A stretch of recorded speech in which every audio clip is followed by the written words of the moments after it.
السلام علیکم ورحمۃ اللہ وبرکاتہ۔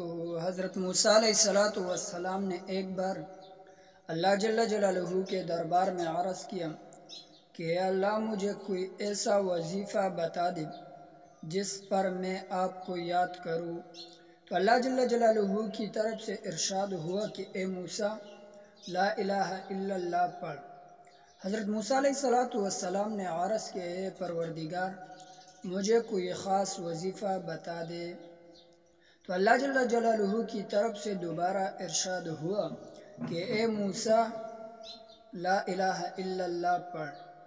حضرت موسیٰ علیہ السلام نے دوبارہ عرض کیا کہ اے پروردگار، اے میرے مولا، مجھے کوئی ایک مخصوص چیز دے دے جو آپ کسی اور کو نہیں دے سکتے، کہ صرف وہ مجھے دے دو کہ اس پر میں آپ کو یاد کروں۔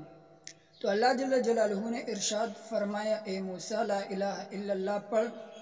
اگر 7 آسمان اور 7 زمین اور اس کے اندر جتنے بھی جو کچھ بھی ہے وہ میزان کی ایک طرف رکھ دے اور دوسری میزان میں لا الہ الا اللہ رکھ دے تو لا الہ الا اللہ والی کی میزان بھاری ہو جائے گا۔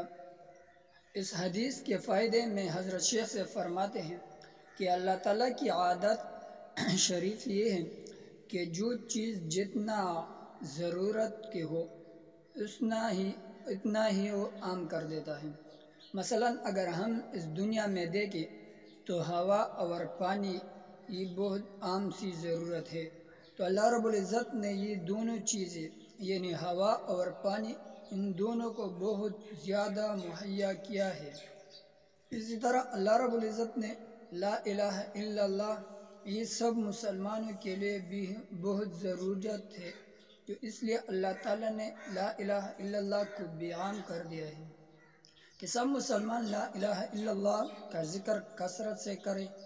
اور ایک حدیث شریف میں آتا ہے کہ ذکر کرنے والا زندہ ہے اور نہ ذکر کرنے والا کی مثال مردہ کی ہے، اگرچہ وہ زندہ ہوں۔ تو ذکر اللہ کرو، اللہ تعالیٰ کا ذکر کرو اور اللہ تعالیٰ کی ذکر سے اپنے دل کو نور کرو۔